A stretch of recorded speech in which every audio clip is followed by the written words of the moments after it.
Hola, ¿qué tal amigos? Muy buenos días. Gracias por estar con nosotros. Son 5:59 aquí por Centroamérica. Hoy es 17 de mayo. ¿Qué celebra el mundo de hoy? Ya está con nosotros Manolo Rodríguez. ¿Qué celebra el mundo de hoy? El día de hoy está establecido como el Día Internacional contra la Transfobia, contra la homofobia, intentando promover la diversidad, el respeto a la diversidad, pero también es el Día Internacional del Internet, desde el 2005, y obviamente también del derecho a la información digital, etcétera, que son fechas que está celebrándose hoy. Además, es el Día Internacional del Reciclaje, Día Mundial del Reciclaje, y entonces, obviamente, no vamos a abordar todas esas temáticas que, por cierto, son importantísimos, pero sí hablaremos sobre el Internet. ¿En qué cambió? ¿Qué cambió al mundo el Internet? ¿Cómo nos cambió subjetivamente? ¿Cómo nos cambió, digamos, la vida cotidiana a nivel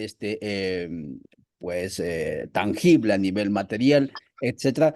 Y hablaremos hoy, cuando son las 6 en punto, con Manolo Rodríguez. A él tenemos la dicha de conocerlo personalmente, una bella persona, muy lúcida en el tema allá en la isla cuando tuvimos el evento esto de eh, inteligencia artificial, geopolítica, etcétera, organizado por, si mal no recuerdo, la UPEC, la Unión de Periodistas y Escritores de Cuba, en el tercer, ¿cómo se llamaba el evento? El tercer coloquio Patria, algo así se llama. Coloco Pato. Ahí está. Ahí nos conocimos, nos tomamos unos buenos cafés y platicamos y entonces dijimos, vamos a crear más espacio para conversar y de eso estamos, de eso se trata. Gracias amigas y amigos, bienvenidos y bienvenidas a www.radiovictoriagt.com. Saludamos también a nuestros amigos de Honduras, la Radio Dignidad, con quienes transmitimos en vivo y en directo. También saludamos a nuestros amigos de Unidad Popular del Perú. Saludamos a Rondas Campesinas del Perú, que nos permiten también transmitir de manera directa en su canal, a Minca Comunicaciones Argentina, a Noelia, que siempre está moviendo especialmente contenidos de Aviala La Soberana, pero también contenidos de Radio Victoria y obviamente de Minca Comunicaciones, al carajo.org de Colombia, a Aviala La Soberana como canal, a Codeca Guatemala, a Juventud Plurinacional y obviamente a los canales de Ollantay, pero sobre todo también a radiovictoriagt.com. Manolo, por favor, saluda a la audiencia. Ya estamos en vivo y en directo. Gracias por venir. Bienvenido a Radio Victoria. Hola, gracias a ustedes por la invitación. Aquí en Buenos Aires, en el sur, hace frío. Aquí ven el pullover, hace mucho frío. Pero bueno, aquí estamos, contentos de estar con ustedes hablando de esto que es el inicio de Internet. ¿Cómo encaramos? A ver, ¿cuál Eso. sería la... ¿Cómo encaramos? Esta es la gran pregunta. Inicialmente lo que te decía Manolo, como puedes ver, yo soy parte de un movimiento campesino, somos campesinos, vivimos en el campo, no sin embargo estamos desligados, digamos, del mundo que transcurre. Mucho de lo que hacemos también está en plataformas, digamos, digitales, especialmente redes sociales. Y en ese sentido, si tuvieras que explicarnos qué tenemos que entender por Internet, si acaso ha sido novedoso, siempre existió, ¿qué podrías respondernos? No, yo creo que no. Creo que es muy novedoso Internet. Y yo creo que nosotros todavía, en general, no podemos dimensionar el tipo de transformaciones porque es muy reciente. En realidad, Internet como tal, como la conocemos nosotros, esto es, que nos podamos conectar desde muchos lugares del mundo, aunque no sean todos, y sobre todo, que la mayoría de las personas que se conectan a Internet viven en parte en Internet, no es que se conectan puntualmente, ¿sí? Eso es algo que existe hace muy poco, hace 20 años, no más, ¿sí? Porque si uno piensa en la historia de Internet, sí, digamos que lo empezó el Departamento de Defensa de Estados Unidos esto, en 1969. Pero es muy interesante a lo que hablábamos en Cuba, justamente, que comentábamos con Ollantay, que en 1973, por ejemplo, hubo un intento de armar una suerte de Internet en el gobierno socialista de Salvador Allende, en Chile, que técnicamente no se pudo hacer. Pero entonces, ¿qué técnicamente se pudo hacer? Y después hubo una cosa llamada golpe de Estado, que lo evitó. Pero fíjense lo que es, en la fines de los años 60 se empieza a concebir la idea de que las computadoras, que eran calculadoras, eran meras calculadoras y que no existían el microprocesador, o sea, no existían las computadoras personales, no existían mucho menos los celulares, ya en esa época se les ocurre que debería haber un sistema que conecte a las máquinas entre sí, en este caso a las computadoras. Quizás es útil para entender eso el tema del teléfono, ¿no? Cuando uno piensa que uno se comunica por teléfono, ¿se acuerdan los viejos teléfonos? No el teléfono celular, el móvil, sino el viejo teléfono fijo. Había una cosa llamada teléfono fijo. Yo, como tengo una cierta edad, me acuerdo de eso y esa fue mi experiencia de comunicación a distancia, ¿sí? Hablar por teléfono fijo. Uno se sentaba en un lugar y así, esto, todavía se hace este gesto, ¿bien? Que se hace este gesto. ¿Y eso qué significaba? Significaba que uno tenía que ir a comunicarse a un lugar y que uno empleaba eso, el teléfono, para hablar con otra persona. Ahora imaginemos que a fines de los 60, principios de los 70, desde muy diversos imaginarios políticos, puede ser más que capitalistas, más socialistas, pero la idea era que las computadoras y que los sistemas digitales podían inventar un sistema de comunicación en el cual nosotros no estuviéramos conectados solamente puntualmente cuando uno va a un teléfono, sino que estuviera conectado todo el tiempo.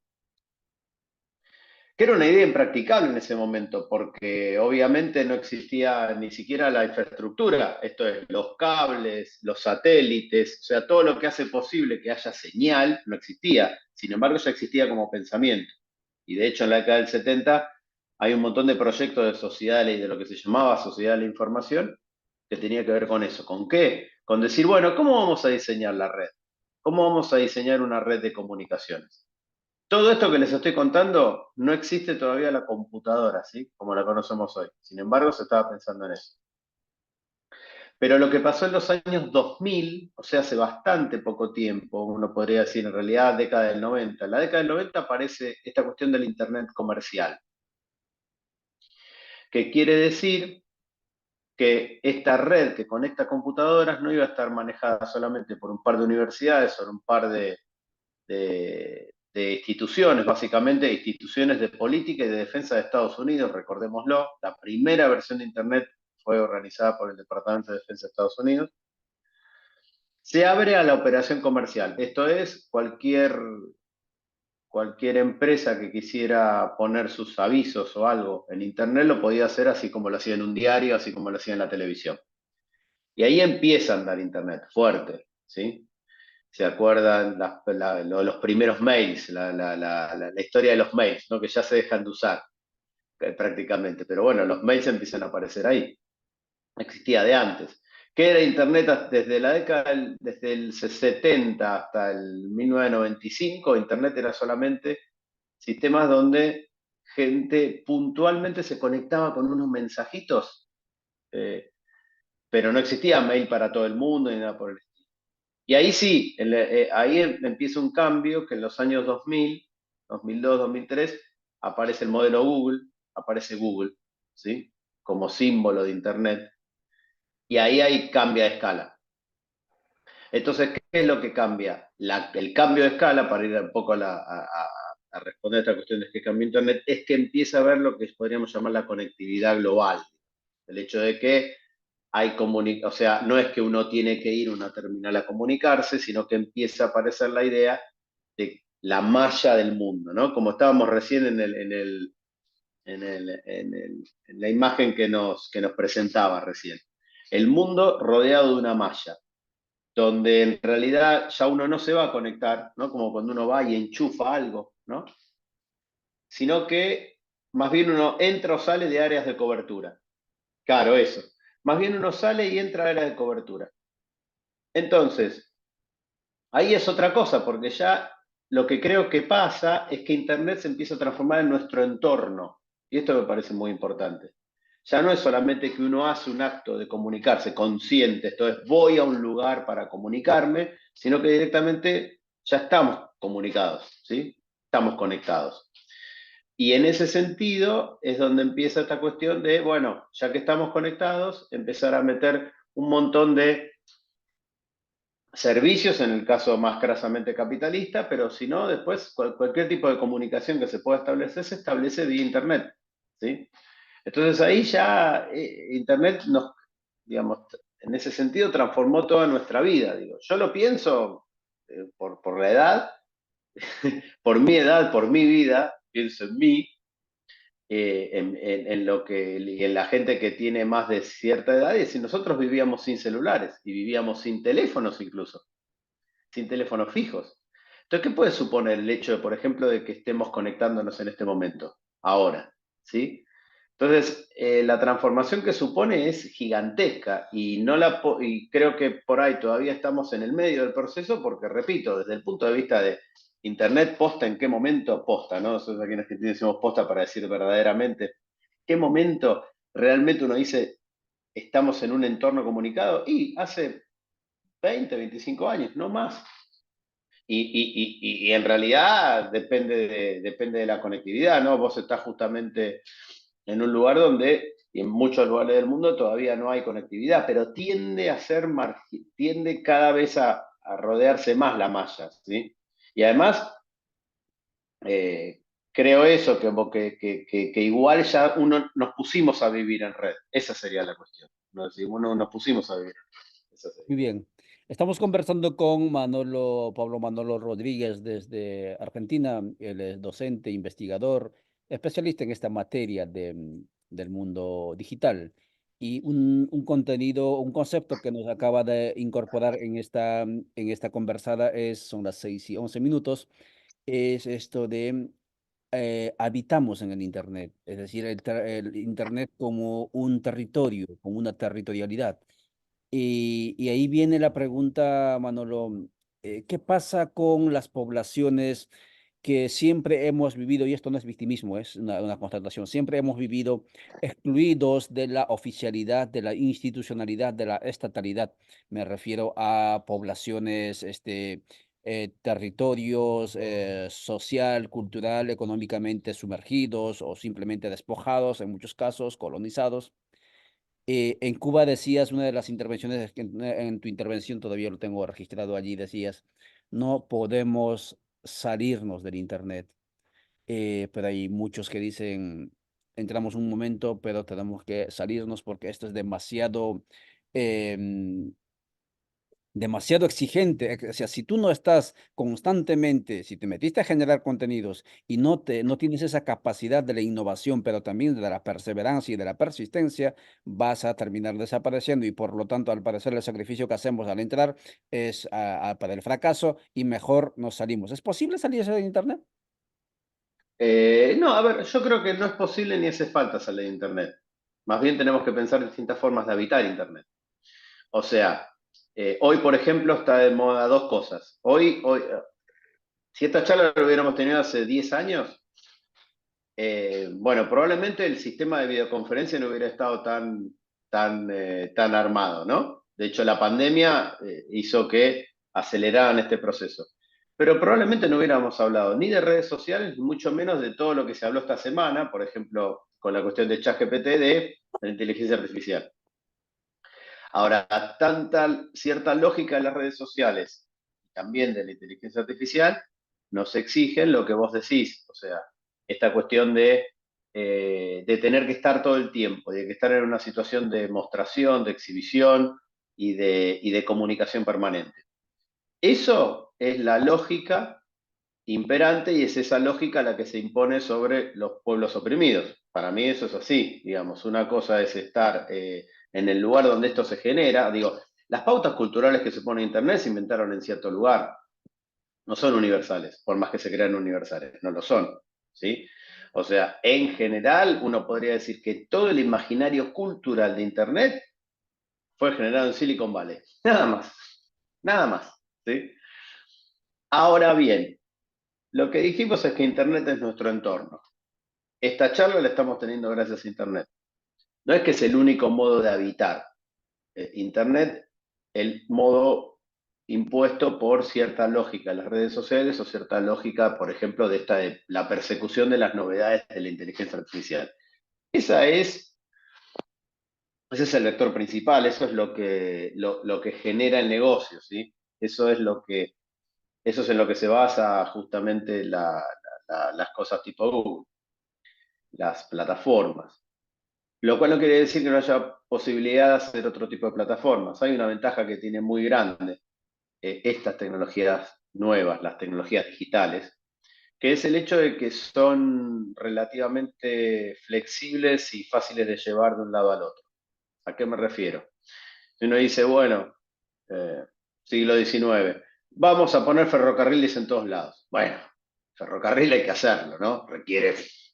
Requiere un montón de cosas y requiere un nivel de infraestructura muy grande. Internet no, en el sentido de que hoy la malla global que rodea al mundo existe y además existe también, por más que esa malla esté manejada por 4 o 5 empresas, básicamente, bueno, una de las principales es Amazon, lo cierto es que también hay muchas maneras de generar tecnologías, desde el software libre, desde los sistemas de código abierto, sistemas que son gratuitos, que son abiertos, cuyos códigos son abiertos, y que si bien requieren un conocimiento, entonces nadie se va a poner a estudiar programación, no es difícil que lo ponga. Es cierto que hay una posibilidad de extensión de las redes digitales que no es otro tipo de redes técnicas, como la red ferroviaria o la red de televisión, ¿sí? Entonces, en ese sentido, yo creo que es positivo lo de Internet. Simplemente que se puede encontrar otra manera de habitarla. Manera de habitarla quiere decir, no tiene por qué, no tenemos por qué, para suponer una idea de comunicación, por ejemplo, esto que estamos haciendo ahora, suponer que tenemos que hacerlo según la lógica de las redes sociales o según la lógica, ¿sí? O sea, esa lógica se puede transformar o no hay por qué habitar en esa lógica. Lo que yo creo que Internet es una nueva condición de la vida en el globo, me parece, ¿sí? Es una nueva condición. Es como mismo el...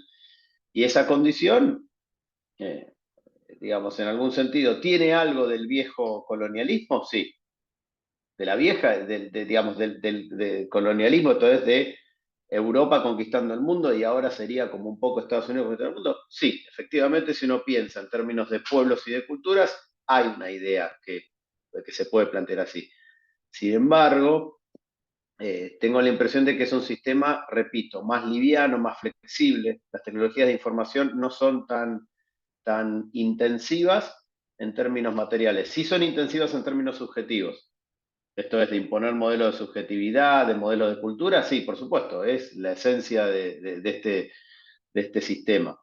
Pero creo que se pueden habilitar de otra manera esto es lo que quiero plantear.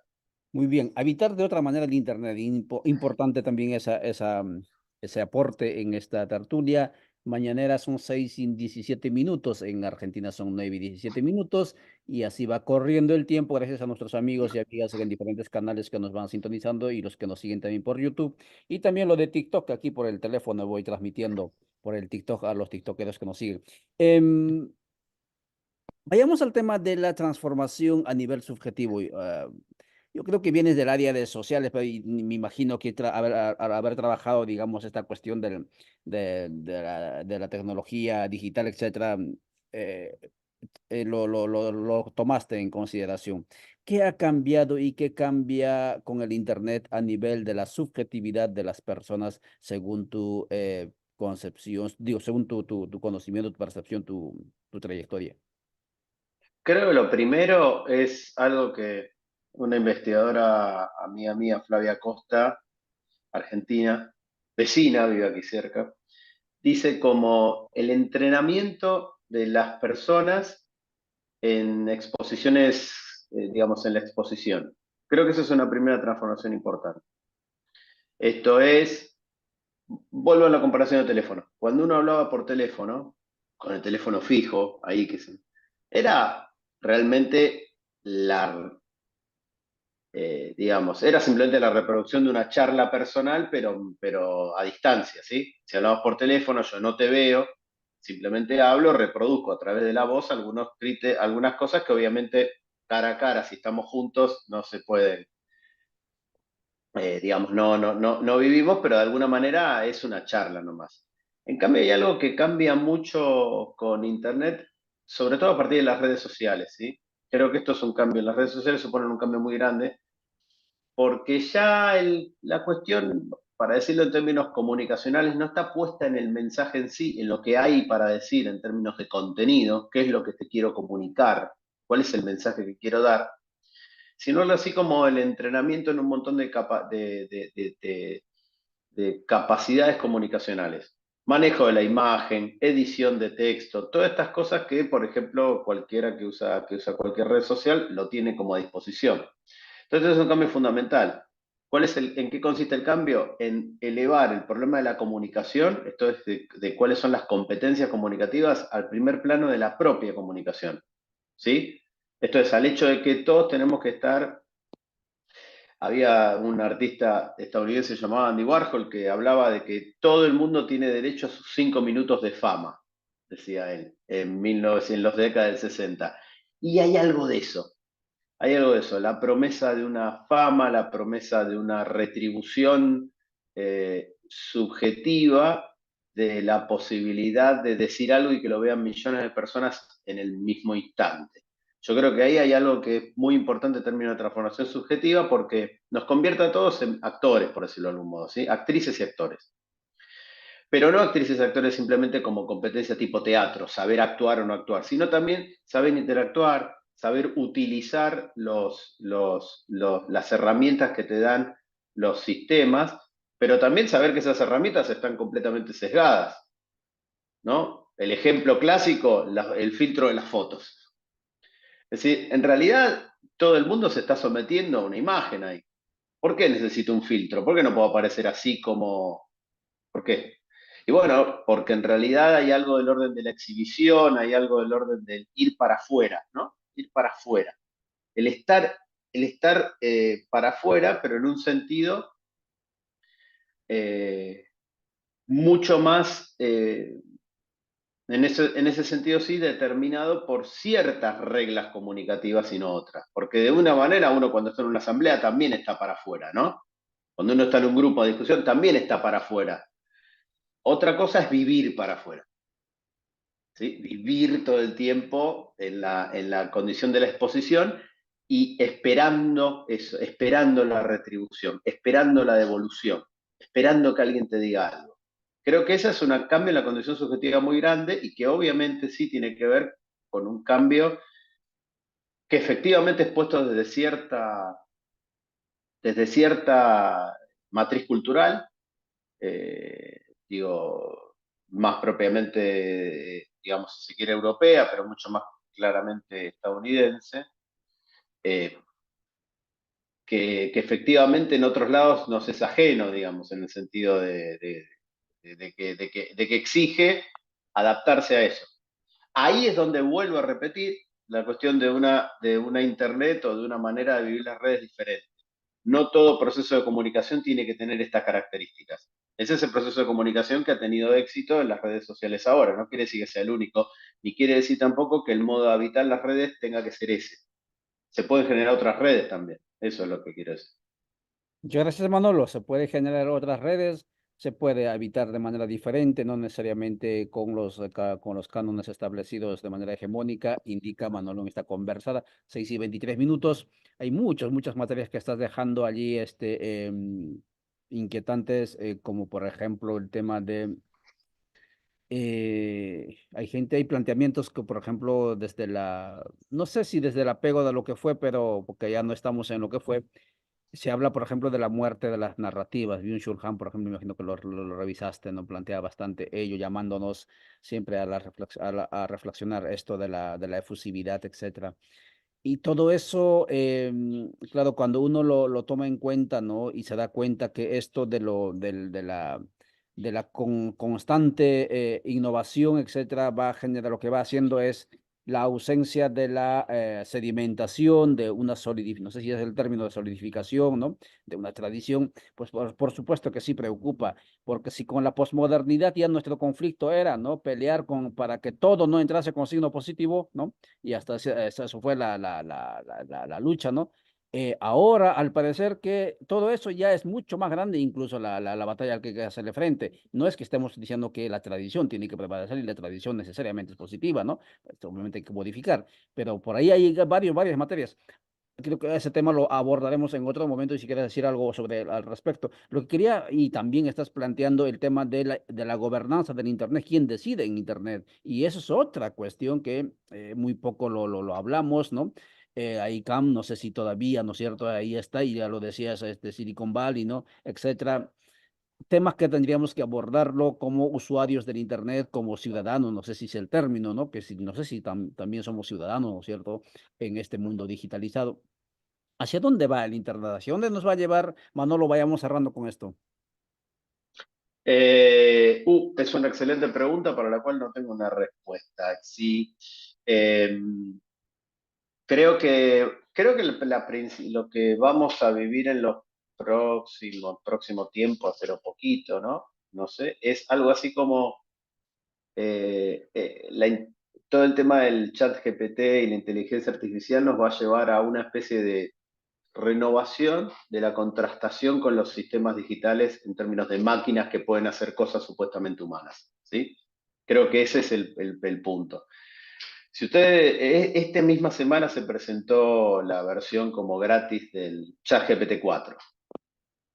Y entonces lo que muestran es, los videos son muy graciosos porque lo que muestran es cómo en realidad uno le habla a un sistema operativo que le responde. Una de las demostraciones dice, bueno, contame una historia. Empieza a contar la historia de un sistema digital, ¿no? Que es una voz. Femenina, por supuesto. Femenina, atractiva, desde ya que es con el modelo hegemónico a donde quieran, ¿no? Este, y dice, no, no, no, no, no, queremos que nos lo cuente más dramático. Y empieza a hablar más dramático. No, no, no, contámelo más dramático. Ahora contámelo más suave. Como hay algo del orden de, la pregunta va a ser, ¿qué es lo que puede hacer el sistema artificial que no podemos hacer nosotros? Mientras tanto, nosotros vamos alimentando ese sistema. Entonces vamos a vivir una suerte como de proceso de euforia de todo lo que podría ser humano a un sistema de comunicación que en el fondo comunica a seres humanos, ¿sí? Acá seguimos siendo seres humanos, hasta donde sabemos no nos hemos transformado en avatares, pero algo así como que en la medida en que estemos todo el mundo para afuera, ¿no? O sea, la idea del todo el mundo para afuera, de todo el mundo para afuera, mirando qué puede hacer y dejar de hacer un sistema que nos quiere demostrar que es un ser humano como nosotros. Y creo que eso no, digo, en lugar de pensar qué es lo que nosotros podemos hacer, estamos pensando qué es lo que la máquina puede hacer. Entonces, en ese sentido, no es un proceso que esté muy bueno ni sea muy interesante, porque no nos estamos preguntando qué es lo que nosotros podemos hacer. La verdad que lo que puede hacer un sistema digital o una máquina basada en información puede hacer todo lo que uno quiera. El asunto es qué es lo que uno le pide y por qué. Yo creo que esa pregunta no va a estar como suspendida o va a estar apagada o aplastada por, fíjate todo lo que puedo hacer, fíjate todo lo que podemos hacer con. ¿Cierto? Pero no importa qué es lo que podemos hacer, qué es lo que queremos hacer. Creo que esa, si podemos mantenernos más cerca de la pregunta de qué queremos hacer, vamos a poder pensar mejor qué podemos hacer. Sobre todo, y esto es una cosa que vos, Ollanta, y escuchaste que dijimos bastante también con Javier Blanco allá en Cuba, sobre todo sin echarle la culpa al bicho técnico, sin echarle la culpa. Porque eso es solamente humanidad cristalizada, somos nosotros, nosotras y nosotros quienes estamos ahí haciendo eso y somos nosotras y nosotros lo que podemos también marcar que se puede hacer de otro modo. O sea, no es nunca la máquina la que nos estaría dominando, sino otra cosa que se usa a través de la máquina, ¿no? Esa sería la cuestión. Muchas gracias, Manolo Rodríguez. Conversó con nosotros cuando son 6:28 en radiovictoriagt.com sobre los desafíos del Internet, por dónde va y cómo cambió el Internet la vida cotidiana. Y claro, nunca se agota esta materia y desde aquí, desde fuera del asfalto, intentamos generar este contenido, amigas y amigos, para que ustedes también puedan tener insumos más allá de los insumos que nos van colocando los medios, las corporaciones hegemónicas. No sé si quieres dejar algún mensaje concreto hoy, 17 de mayo, mientras los cachorros aquí que ladran por todas partes y los moscos que han reventado porque ya empezó la lluvia aquí, porque estamos en tierra tropical guatemalteco, pues nos permitan. Adelante, Manolo, si quieres dejar algún mensaje sobre el 17 de mayo.